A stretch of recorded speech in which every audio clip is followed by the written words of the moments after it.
최근에 자주 안 나오세요, 왜? 그러게요. 그 대표님이 밉보였는지 출연 정지가 됐다가 지금 대표님 출장 간 사이에 다시 또 촬영을 하게 됐습니다. 이 프로그램은 야생화에 대해서 아무것도 모르고 입사한 더K 야생화의 유튜브 PD가 회사에 오래 살아남으려고 제작했습니다.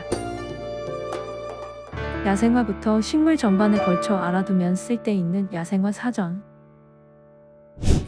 날씨가 굉장히 많이 쌀쌀해지고 뭐 갑자기 날씨가 쌀쌀해진 건지 아니면 계속 이제 어차피 겨울이 되면 점점 추워지니까 오늘은 그 식물들 사람도 추우면 월동 준비하듯이 이제 식물들도 월동 준비를 해야 되니까 뭐 아시는 분들도 많이 아시고 하시겠지만 모르시는 분들을 위해서 그 식물 월동하는 방법에 대해서 약간 설명해 드리려고 촬영을 하게 됐습니다.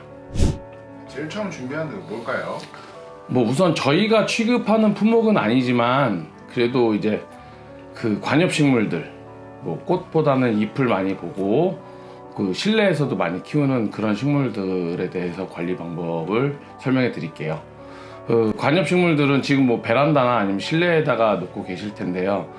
이제 그런 친구들은 약 한 실내 온도를 한 10도에서 20도 사이를 유지해 주시는 게 그 친구들이 이제 원산지가 워낙 이제 따뜻한 나라에서 왔다 보니까 그 온도를 유지해 주시는 게 좋고, 그 햇볕은 실내니까 햇볕이 부족하니까 실내 그 식물등 요즘 많이 판매하니까 그런 거 준비해 주시고, 그다음에 얘네들이 이제 겨울이 되면 보일러를 틀게 되면은 이제 실내 습도가 굉장히 낮아지거든요. 습도에 예민하기 때문에 가습기 같은 걸로 그 가습기를 계속 틀어놓을 수 없으시면은 분무기라도 해서 주변에 이렇게 분무기를 이렇게 뿌려주시면 좋습니다.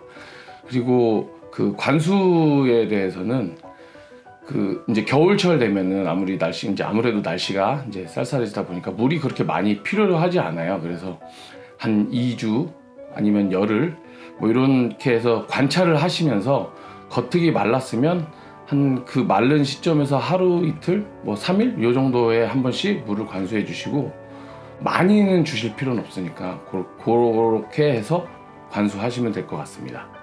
그리고 물 온도는 전에 그 저희가 플랜트 화분 찍을 때 그래서 궁금하긴 왜 뭘 기다린 거예요?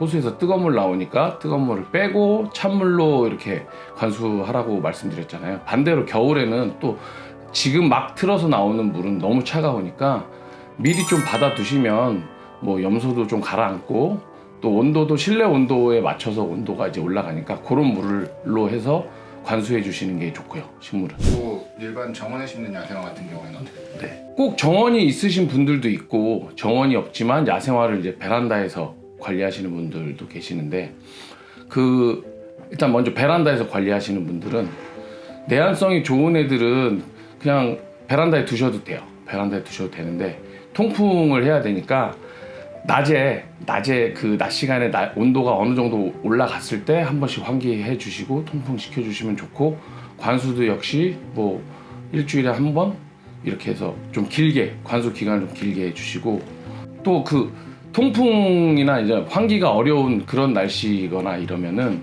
선풍기나 아니면 서큘레이터 같은 걸 이용하셔서 그렇게 통풍을 자꾸 시켜주셔야 이파리가 달려 있는 애들은 이제 그 병충이나 이런 게 좀 없어질 수 있고요. 만약 통풍이 안 되면 물러질 수 있으니까 그런 것만 신경 써주시면 되고, 겨울철은 아무래도 너무 자주 그렇게 하실 필요는 없습니다.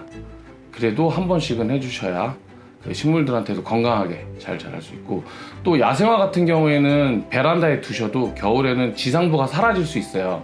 뿌리가 자고 있는 거기 때문에 죽은 게 아니고 잠을 자고 있는 거기 때문에 아무것도 없네 하고 물을 안 주시거나 그러면 말라 죽어요. 그러니까 월동이 가능하지만 자고 있기 때문에 수분이 어느 정도 필요하기 때문에 베란다처럼 천장이 막혀 있고 이런 곳은 물을 그래도 한 번씩은 주셔야지 얘가 계속 살 수 있습니다. 그리고 이제 정원으로 나가서는 그 특별히 뭐 남부 수종이나 이런 거는 뭐 밑에 볏짚을 깔아준다든지 멀칭을 해주셔서 보온재를 좀 깔아주셔가지고 덮어주시고, 또 뭐 배롱나무 같은 경우에는 그 나무 그 가지 같은 데다가 이제 볏짚 같은 걸로 싸주셔서 보온을 해주시면 되고, 특별히 야생화는 그 그 야외에 있는 거는 특별히 관리하실 필요는 없지만 이제 겨울이 돼서 하엽이 지고 뭐 줄기가 말라 있고 이런 것들은 보기 싫은 거는 그때 전지해 주시고 또 그거 버리지 마시고 그냥 밑에다가 내려놓으면은 그 낙엽진 것들이 거름 효과가 되니까 그 굳이 버리지 마시고 밑에 깔아주시면 보온 효과도 되고 나중에 거름 성분도 되기 때문에 그렇게 깔아주시면 좋습니다. 그 수국 같은 경우에 목수국을 제외한 일반 그 정원 수국들 중에서 이파리만 나오는 수국들은 대부분 꽃이 이뻐서 구매하시고 심으셔서 월동이 된다고 했는데 다음에나 그 다음에 계속 이파리만 나오는 현상이 있습니다. 그거는 7월이나 8월부터 해서 이듬해 나오는 꽃눈이 나오는데 그게 서리를 맞거나 해서 냉해를 입게 되면은 거기서 꽃이 안 나오기 때문에 다음에 이파리만 나오는 거거든요. 그런 수국 같은 경우에는 부직포가 있어요. 그런 부직포나 이런 걸로 최소한의 잎만 한 두세 장 정도만 놔두고 잎을 다 따주신 다음에 그거를 이렇게 쌓아주셔서 그 냉해를 그 서리를 그 꽃눈에 안 맞게 그렇게 관리하시면 다음에 그 이제 새 꽃을 보실 수 있습니다. 올겨울은 계속 뭐 방송에서도 나오는데 여느 때보다 더 추울 거라고 지금 많이들 예상하시니까 월동 준비 확실히 잘 하셔서 이쁘고 아름다운 정원 생활 계속 잘 해주셨으면 좋겠습니다. 감사합니다.